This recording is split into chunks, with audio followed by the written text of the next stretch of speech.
Bonjour à tous, c'est le grand jour. Aujourd'hui, le direct de MCI est enfin sorti. Nous sommes très heureux et à cette occasion, nous allons faire une semaine spéciale où nous allons vous raconter tout ce qui s'est passé pendant ces années où nous avons travaillé à la sortie de ce direct. Aujourd'hui, notre thème du jour sera l'importance de la vision dans EMCI TV. Et c'est Michael, le président d'Enseigne-moi, qui va nous apporter la pensée du jour aujourd'hui. Et ensuite, il nous expliquera les défis que nous avons rencontrés et dans lesquels nous avons eu le succès grâce au Seigneur. Et nous terminerons en vous présentant non seulement les coulisses de MCI TV, mais aussi toute l'équipe qui travaille en arrière. Voilà, vous connaissez le programme, je vais retrouver toute l'équipe.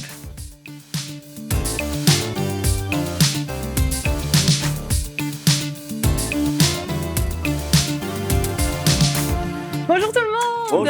Bonjour Evelyne. Un jour de fête. Oui. Je ne vous demande pas si vous allez bien, je pense que c'est le cas. L'accomplissement d'énormes sacrifices, de temps de travail et de beaucoup d'années à œuvrer pour cette sortie de la télévision. On est tous super contents. C'est un grand jour aujourd'hui. Et on arrive chez des gens qui nous regardaient peut-être pas auparavant. Alors bonjour chez vous. Vous allez découvrir cette formidable émission. Vous allez voir, vous n'allez plus pouvoir vous en passer. C'est addictif. On a fait une émission il n'y a pas longtemps. Sur les addictions. Voilà. Il y a les bonnes addictions. Ne soyez pas délivrés de cette addiction. Donc aujourd'hui, comme je l'ai dit, on va commencer en faisant quand même la pensée du jour. On va vous encourager, vous qui êtes chez vous. Et puis ensuite, on va pouvoir parler de toutes ces choses qu'on a pu vivre au fur et à mesure de ces années. On va faire un petit retour en arrière, des bons moments, des moins bons, tout au long de la semaine. Ça va être une semaine vraiment formidable. On va se remémorer tout ce que Dieu a fait pendant toutes ces nombreuses années. Donc on va commencer tout de suite avec la pensée du jour.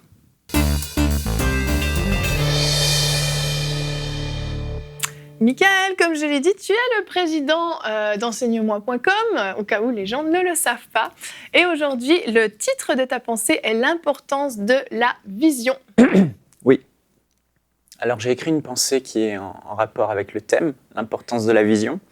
Et je ne sais pas où vous vous trouvez aujourd'hui, mais je suis persuadé que le Seigneur Jésus vous a donné une vision, vous a déjà parlé, mais que peut-être vous n'avez pas encore commencé cette vision, ou peut-être vous avez abandonné cette vision, ou peut-être que vous êtes sur le point d'abandonner cette vision, parce que quand le Seigneur nous demande de faire sa volonté, c'est une chose de connaître la volonté de Dieu, et c'est autre chose d'obéir et d'accomplir cette volonté de Dieu, parce que faire la volonté de Dieu, ce n'est pas toujours facile, et ça demande un grand prix à payer, de grands sacrifices à faire, du travail à faire, etc.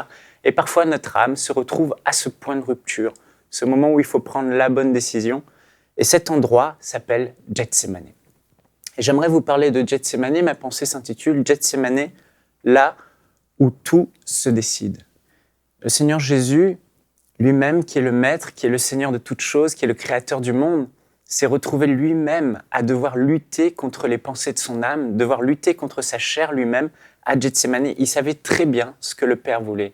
La volonté du Père pour sa vie était qu'il aille à la croix et qui donne sa vie, qui souffre et qui ressuscite le troisième jour pour pardonner les péchés de l'humanité.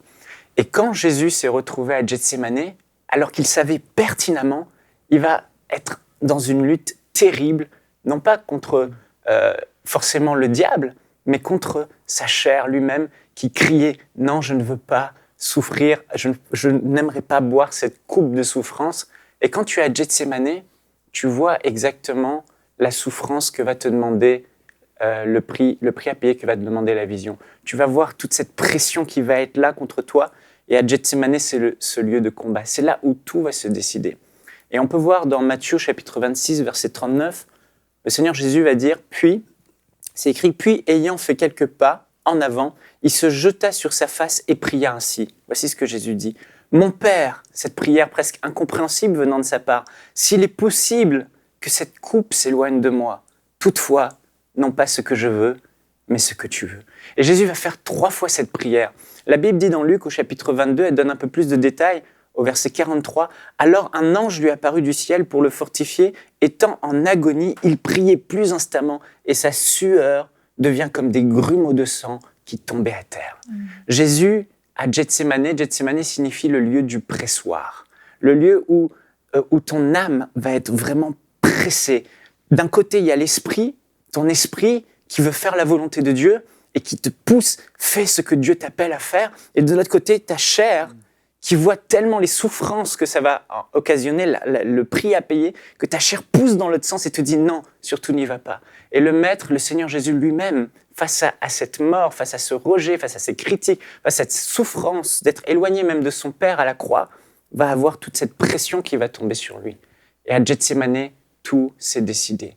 À Gethsémane, c'est le lieu de combat dans tes pensées, ce lieu où tout va se décider. Et le Seigneur Jésus, à ce moment-là, ce qui l'a sauvé, c'est la prière.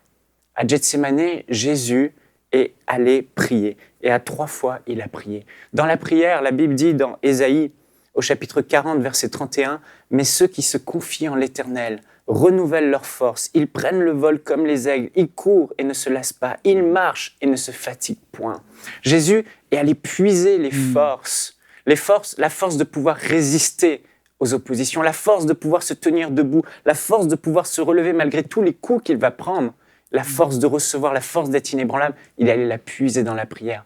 Il a puisé aussi le courage qui fait que tu as la force de poser des actes, le courage qui fait que tu vas aller, même si tout en toi, même si ta chair dit non, n'y va pas. Et là, à Gethsémane, ton âme est au milieu de ton esprit qui veut faire la volonté de Dieu et au milieu de ta chair. Et c'est elle qui va devoir trancher. Et ce qui a fait que Jésus a réussi à prendre la bonne décision, à accomplir la volonté du Père, quel qu'en soit le prix à payer, c'est parce qu'il a prié. À 3 reprises, Jésus a prié la même prière.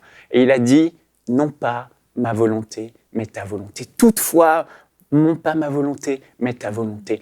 Et s'il est possible que cette coupe s'éloigne de moi, mais Seigneur, Père, qu'il ne fasse pas ma volonté, mais ta volonté. 3 fois, Jésus a confessé cette prière. Et vous savez, dans 2 Corinthiens, chapitre 10, verset 4, la parole nous dit que l'arme qu'on a en tant qu'enfant de Dieu, c'est la prière, la déclaration de la parole de Dieu dans notre bouche par la prière. C'est une arme puissante pour renverser les mauvaises pensées de la chair, pour les emprisonner, pour qu'elles arrêtent de nous faire de la pression, mais qu'on puisse accomplir la volonté de Dieu.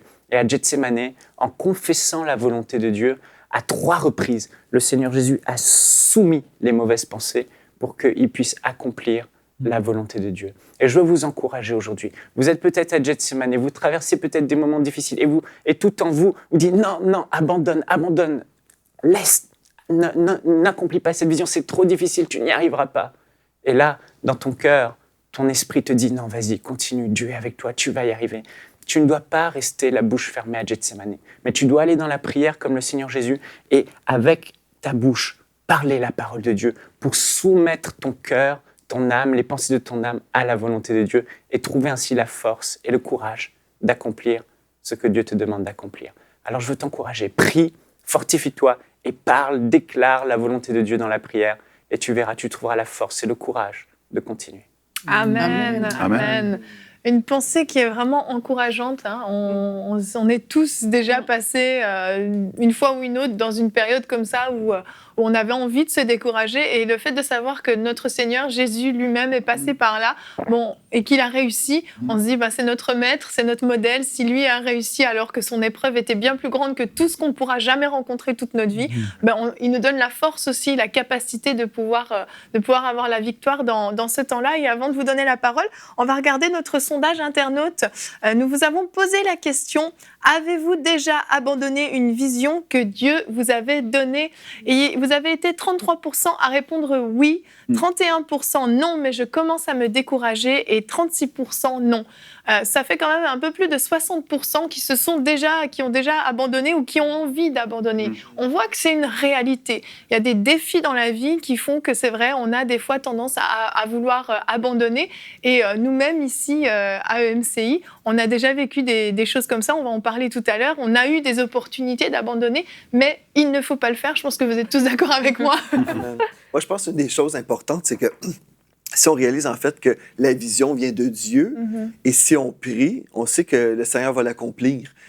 C'est certain, si on regarde à nous-mêmes, à nos capacités, on peut se décourager et dire finalement, on n'y arrivera jamais. Mais si on se rappelle que Dieu est l'instigateur, Dieu est celui qui a eu l'idée. En fait, ce n'est pas notre idée, c'est Dieu qui a l'idée, c'est sa vision, et nous, on adopte sa vision. Donc, si c'est le cas, si on adopte la vision de Dieu, on sait que Dieu est capable. Donc, si Dieu est capable, moi, je ne devrais pas me décourager parce que Dieu va le faire à travers nous. On est juste des instruments entre les mains de Dieu, n'est-ce pas? Donc, C'est je pense ça. que si on est découragé, il faut regarder plus haut. Exactement. Oui, Frank? Ouais, ben, la vision, pour moi, c'est une question de vision. En fait, Ah, c'est très profond. Alléluia! Merci, Annabelle. Non, pour illustrer, c'est simple. Oui. Hein, mais il y avait un homme qui marchait sur le long d'une rue et il avait vu 3 bricoleurs. Des quoi? Des bricoleurs, comment on appelle ça? Des maçons, des personnes qui font des briques. Des maçons, oui. Des maçons, maçons, des ok. maçons ici, des bricoleurs. Des gens Jamais qui entendu travaillent ça. en briques, Ok. qui montent un mur. OK. Il y en avait un, justement, il marchait sur le long de la rue, il regarde, il dit « Mais qu'est-ce que tu fais? » Le premier, il dit « Ben, qu'est-ce que ça a l'air? J'empile des briques. » Et là, après ça, il va au deuxième, et le deuxième dit « Ben, je construis un mur. » Et puis le troisième, lui, il dit « Ben, je t'apprête à construire un édifice qui va contenir la présence de Dieu. » Ah, wow. Et tu vois, le troisième, Il il a la pilait vision. des briques, mais il voyait vraiment le grand dessin. Et puis quand tu penses comme ça, tu te dis, waouh, je construis peut-être un petit mur pour l'instant, mais dans le futur, ça va être ça. Ben, il fait de tout son cœur. En fait, le premier était grognon, j'empile des briques. Est-ce qu'il voit juste qu'est-ce qu'il fait actuellement? Mais c'est pour ça que je dis c'est une question de vision, en fait. Exactement, C'est c'est ça. vrai, tout à fait. C'est Mais ça. moi, je pense que, pour rejoindre un peu ce que Pasteur Joël disait, Mhm. c'est qu'il faut prendre conscience que c'est Dieu qui met la vision.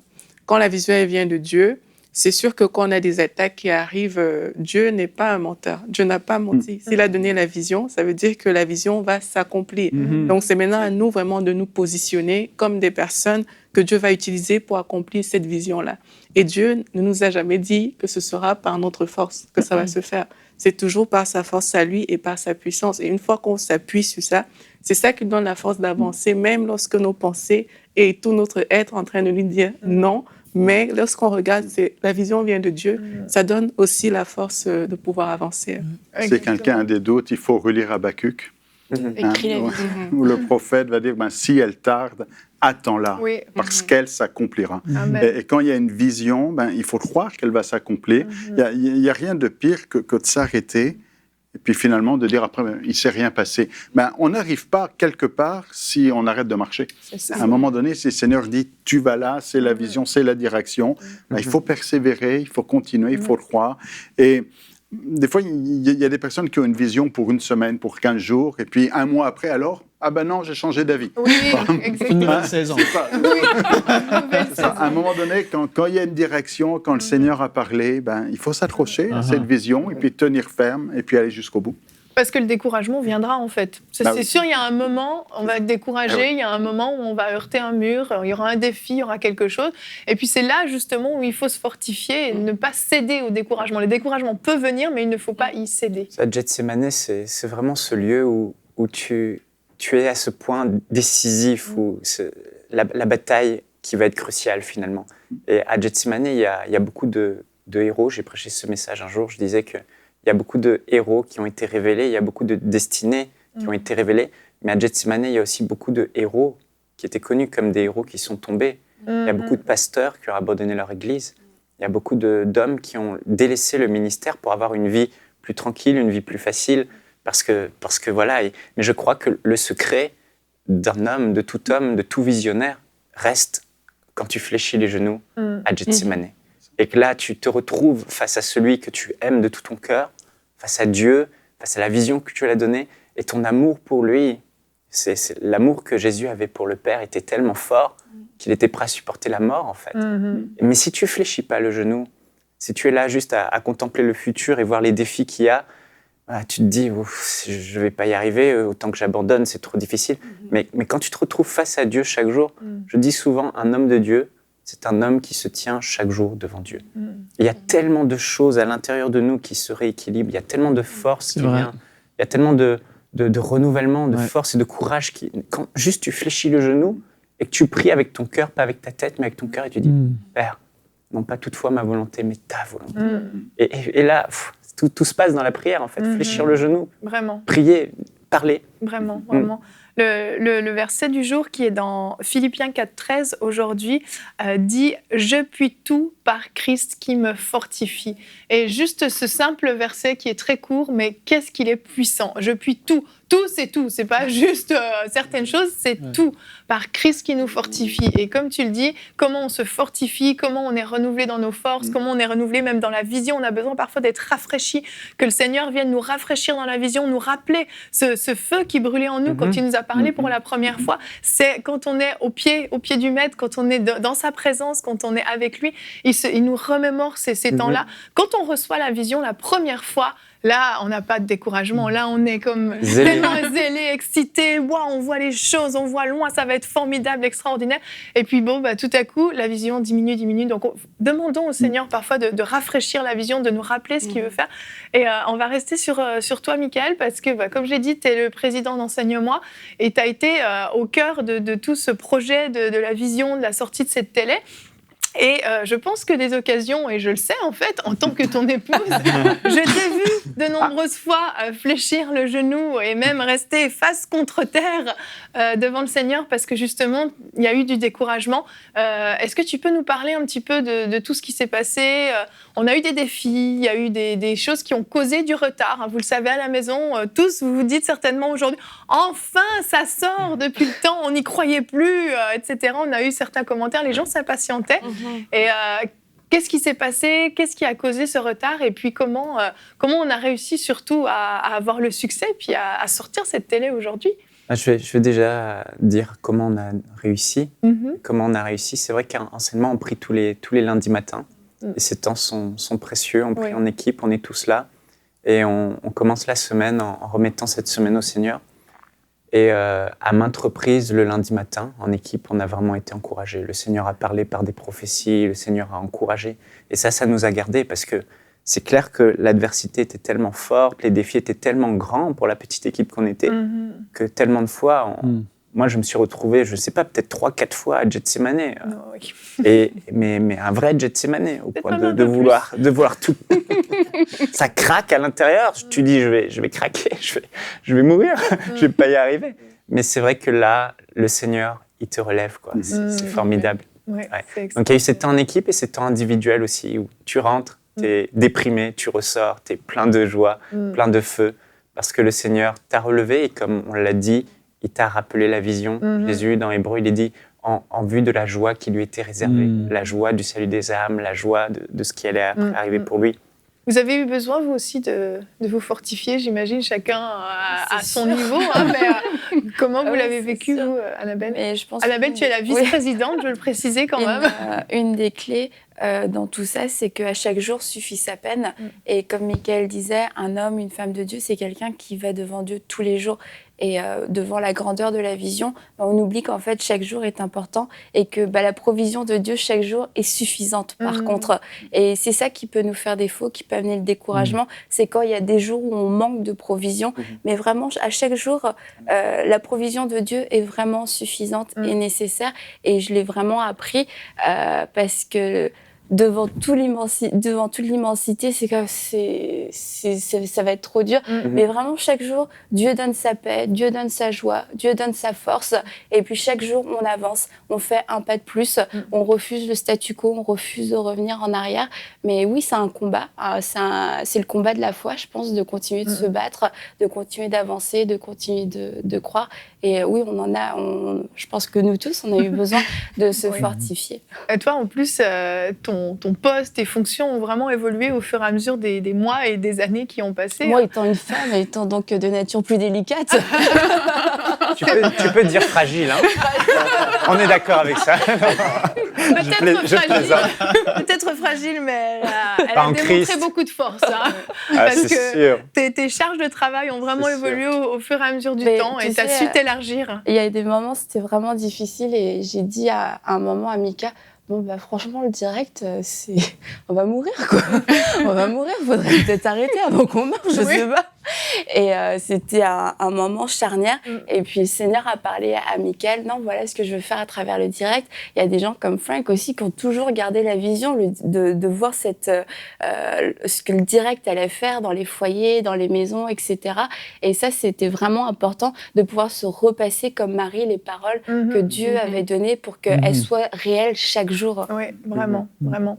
Et donc, c'est ça, il y a eu des choses. Qu'est-ce qui s'est passé qui nous a causé autant de difficultés C'est sûr que, je crois que ça fait maintenant 4 ans qu'on travaille depuis le début au lancement de la télé en général, donc les émissions, le direct, etc. Il y a eu des reports de date de lancement. Je crois que la principale raison, ça a été le manque d'expertise. Oui. Aucun de nous, Jésus a choisi j'ai envie de dire, des pêcheurs de poissons pour faire une télévision. Donc en fait, on n'y connaissait rien à la télé. Personne en fait n'avait d'expertise technique dans le domaine, de background technique, et ça restait de l'inconnu. Donc quand on travaillait, on disait bon, il nous faut tant de temps pour faire ça. On s'est assis, mais sans expérience. C'est ça. On a dû apprendre, en fait, par nos erreurs. On a dû apprendre aussi sur le tas. Et en apprenant, on réalisait, on a dit 2 mois, mais en fait, il nous faut 2 ans. 6 mois. 6 mois pour faire ça. On a dit 1 mois pour cette tâche, mais en réalité, c'est pas la bonne méthodologie. Il nous faut 7 mois pour faire cette tâche. Et puis, en avançant, on a réalisé que, voilà. C'est ça, il y a eu beaucoup de fois où on a dû revenir en arrière. On avait commencé dans une direction et finalement... C'est des surprises, en fait. C'est ça, des surprises. Et on a appris. Bonne. On a appris, mais malgré tout, ce qui est super, c'est de dire le Seigneur nous a quand même choisis. Oui. Et puis, on a eu des professionnels qui sont venus ici. Oui, ils nous avaient vraiment aidés. Non pas les moindres, mais des chrétiens qui travaillent dans le plus grand groupe de médias en Europe. Ils sont venus et ils nous ont dit, mais on ne sait pas comment vous faites. Avec le nombre de personnes que vous êtes, franchement, ce que vous produisez, ils ne comprenaient pas. On a eu des gens qui ont travaillé à Canal+, qui sont venus ici. Ils disent, mais c'est extraordinaire la productivité que vous avez avec le nombre que vous êtes. En fait, ils ne comprennent pas. Non, mais c'est miraculeux. Et en fait, mais ce qu'il y a, c'est que oui, nous, on a réalisé ça. Et en avançant, c'est l'une des premières choses qu'on a réalisées, c'est qu'on est vraiment en sous-effectif. Alors, on va embaucher. Oui. Mais on a juste demandé, je ne sais pas, 500 000 € pour le direct. Mais en fait, il nous faudrait 1,5 million pour être plus nombreux et aller plus vite. Mais voilà, bon. Mais le Seigneur a fait grâce. Mais ce qui a pris un peu de temps aussi, c'est que quand on réalisait qu'on était en sous-effectif, il a fallu trouver des solutions à la hauteur de nos moyens. Et donc, on a dû améliorer nos process, faire des process plus rapides, plus efficaces. Et là, on a dû optimiser le stockage, acheter des solutions de QNAP. On a dû trouver des solutions pour le transfert de gros fichiers en interne, la fibre optique installée dans nos locaux, des choses qu'on ne savait pas. Développer notre outil MAM de Traffic System. Si vous ne comprenez pas, sachez que moi non plus, je ne comprends pas. Mais il y en a qui comprennent le passage aux caméras robotisées. À chaque fois, il fallait avoir 4 personnes sur le plateau pour filmer. Finalement, on a dû, et ça rajoute 3 mois, passer à des caméras robotisées.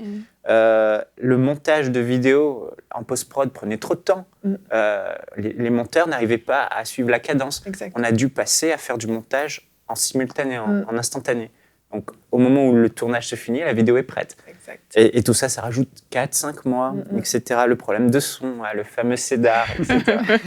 Donc, en fait, on a eu faire face à ce manque d'effectifs qui a dû faire en sorte qu'on s'arrête et qu'on se dise, mais comment on va faire ? Il faut trouver des solutions. Et puis, il y a eu aussi, faut pas le nier, l'ennemi ne veut absolument pas que cette chaîne sorte. Et le diable s'est déchaîné dans le monde invisible. On ne le voit pas. Mais on a vu ses actions. Il s'est déchaîné sur des personnes, dans leur santé, sur des personnes dans leur santé morale aussi. Puis il y a malheureusement eu des difficultés relationnelles, tellement de défis qu'on a dû traverser. Mais le Seigneur a tout arrangé, a tout fait dans la paix, dans l'ordre, dans l'amour. Et puis les choses se sont bien passées. On a dû subir et régler donc des attaques spirituelles dans la vie de certains, même de leur famille. On a eu ce fameux jour que je n'oublierai pas. Comment l'oublier ? Lequel ? Le fameux jour où on a tout perdu. C'était sûrement un jeudi, le jeudi noir, où quelqu'un est rentré dans mon bureau alors qu'on était en train de parler de la sortie. Et puis, Il était blanc comme un cachet nuage. d'aspirine, blanc comme un nuage, blanc comme de la neige. Et ce Comme technicien a cette dit, table. j'ai fait une bêtise. Il dit On quoi? a tout perdu. On a tout perdu. Ah. Il dit, c'est pas possible, Ah, on a un serveur de backup et on a le serveur et la redondance. Non, j'ai tout perdu. Il a fait quelque chose qui a tout détruit. On a tout essayé, laboratoire et tout, c'était pas possible de récupérer les données. Et là, on a tout perdu. C'est ça, quelques semaines. on avait du stock, pour vous expliquer à la maison, on avait du stock, on avait plein d'émissions qu'on avait enregistrées en avance pour sortir à la télé, on était comme pratiquement prêts, en tout cas on pensait l'être, parce qu'il y avait d'autres choses qui arrivaient. Et puis là, on apprend que tout le travail a été perdu. C'est ça.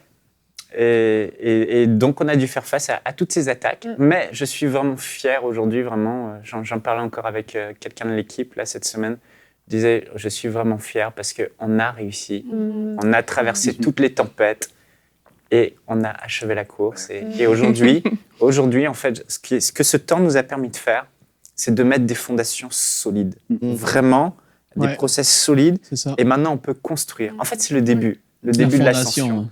On peut maintenant construire un média puissant. Amen. On peut ajouter rapidement des choses sur les fondations. Ça peut aller très vite maintenant. Une des choses, là, je crois aussi là-dedans, Dieu éprouve notre cœur, n'est-ce pas? Quand on a perdu des émissions, On a pris des pierres et on l'a lapidé. on dirait... On a moi, perdu beaucoup de tes émissions, Pasteur Joël, tu des parles en très connaissance. des très bonnes émissions.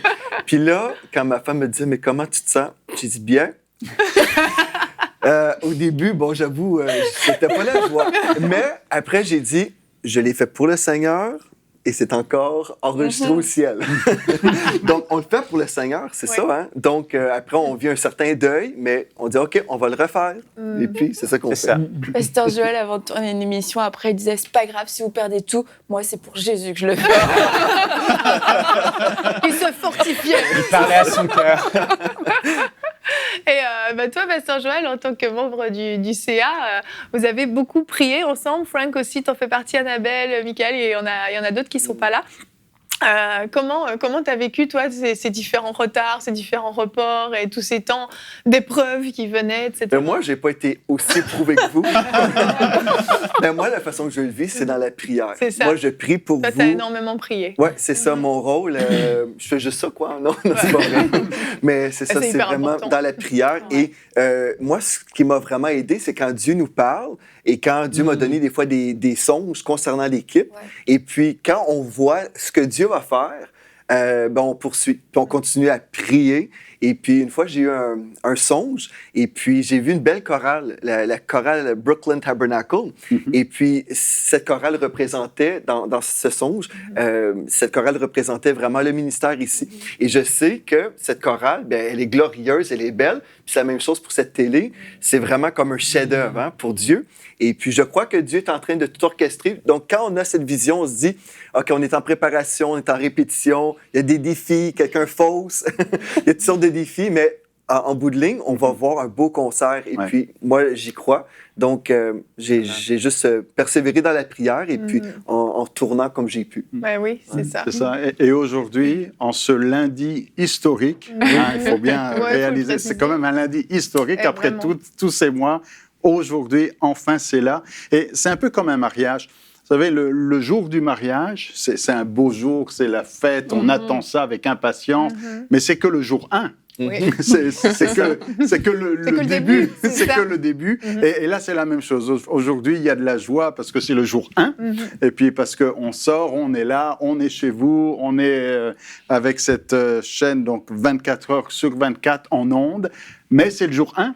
Et puis, on se sent prêt, on s'est préparé pour le jour 2.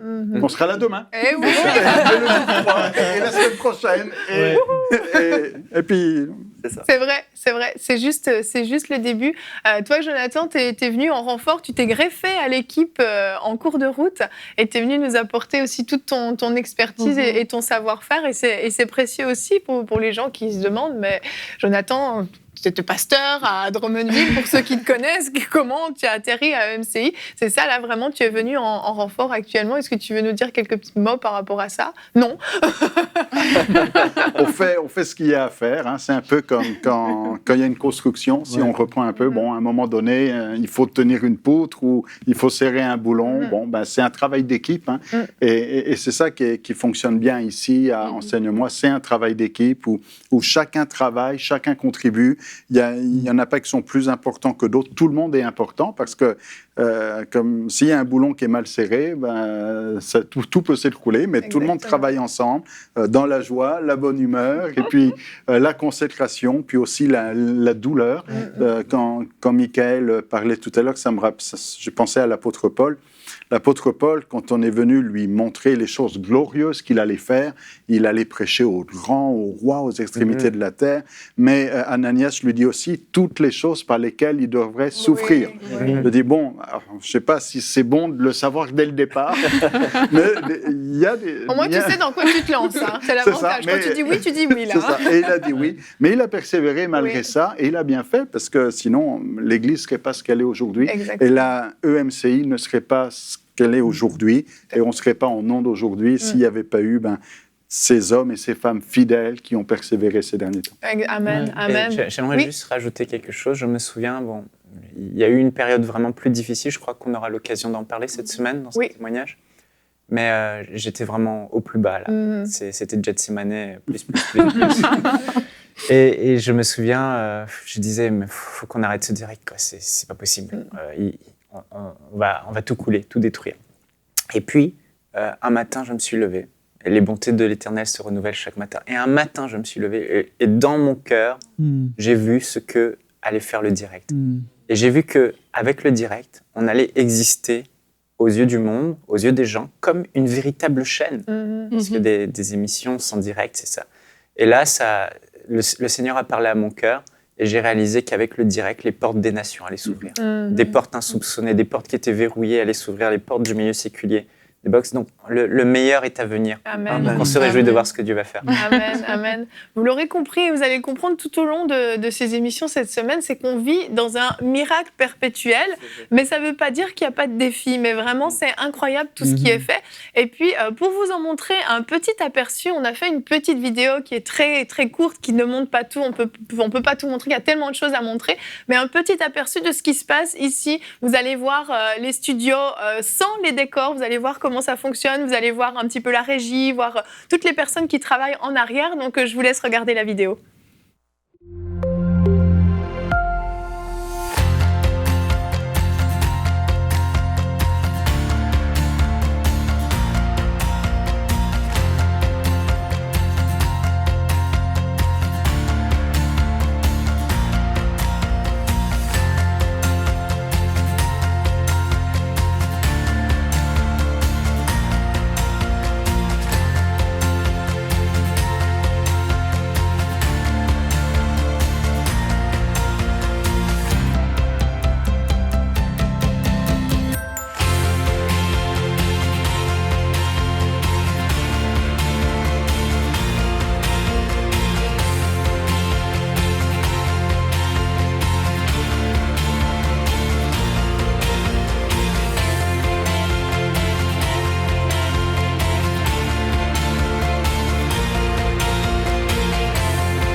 voilà, vous avez vu un petit peu l'envers du décor. À la fin, là, l'image que vous voyez, bien sûr, c'est nos locaux vus de l'extérieur, hein, le château Perkin qu'on a acheté suite à la première campagne de dons qu'on a faite.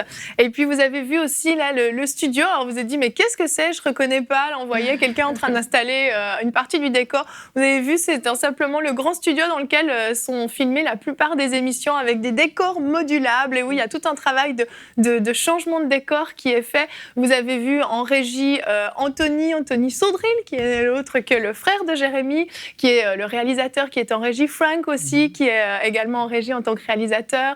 Et il y avait Stéphane au niveau du son, que vous avez pu voir, qui c'est l'ingénieur du son. Qui on a vu d'autres? Nathanaël, qu'on va voir aussi en photo, Nathanaël. Est-ce qu'on a vu quelqu'un d'autre? En tout cas, j'oublie peut-être quelqu'un. On peut regarder d'autres personnes. Annabelle, tu vas pouvoir nous présenter d'autres personnes qui font partie de l'équipe qu'on n'a pas forcément vues dans la vidéo. Alors ici, on a Marc, développeur web, ingénieur réseau. C'est tout un cerveau, ce monsieur, qui donc travaille dans l'informatique. Il est programmeur, il fait des choses très compliquées que je ne comprends pas très bien. Donc, on ne comprend pas. Personne ne comprend. Martine, donc doublage et trafic système, c'est elle qui s'occupe de toutes les émissions qui ont été doublées, les héros de la foi, que vous allez bientôt découvrir. Et Crif le dollar, c'est elle qui s'occupait de ça aussi. Trafic système, c'est tout ce qui est gestion des vidéos, pour faire simple, comment on les envoie, comment on ne les perd pas, etc. Et ça, c'est vraiment un grand point chez nous à MCI TV, c'est qu'il y a beaucoup de gens qui font plusieurs choses. Oui, effectivement. Donc, on peut aller à la prochaine personne. Mélissa, designer graphique. Alors, Mélissa, c'est elle qui fait tout ce qui est visible, que ce soit sur le site, que ce soit dans les émissions, les visuels. C'est une personne qu'on ne voit pas beaucoup, mais on voit beaucoup de choses qu'elle fait. Nathalie, montage vidéo, donc elle s'occupe des quelques émissions encore qu'on a besoin de monter, comme l'émission Hosanna. Elle ajoute les paroles, elle choisit les plans, etc. Elle fait aussi le montage des églises, des ministères extérieurs. Nathanaël, le truquiste.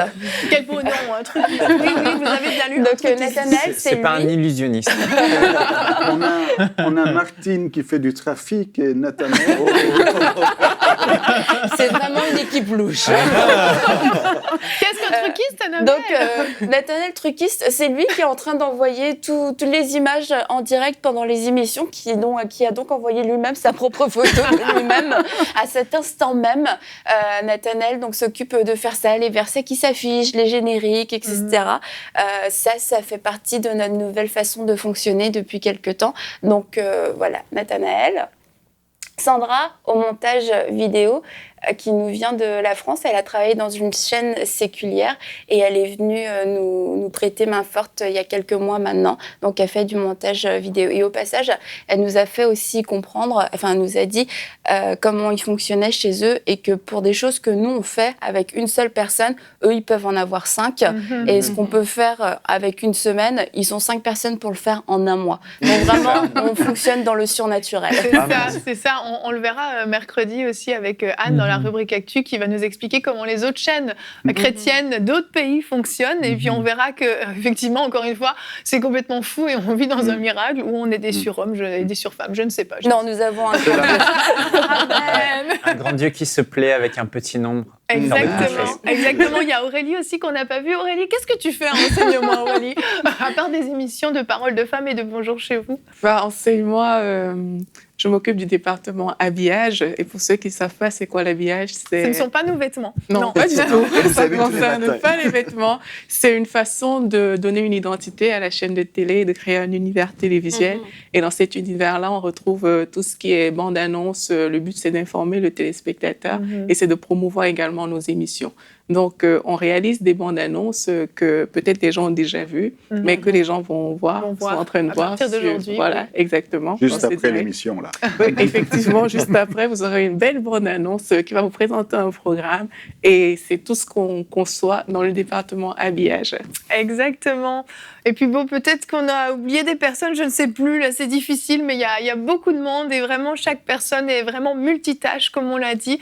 Et vous l'avez vu, les décors sont multifonctionnels. fonctionne lui aussi. Tout est petit, mais pour faire grand. Et ce que vous voyez, c'est vraiment le résultat d'énormément de travail et d'heures acharnées.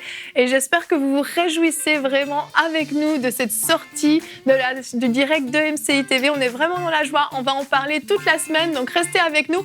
Partagez les émissions. Dites aux gens d'aller regarder, de découvrir la chaîne.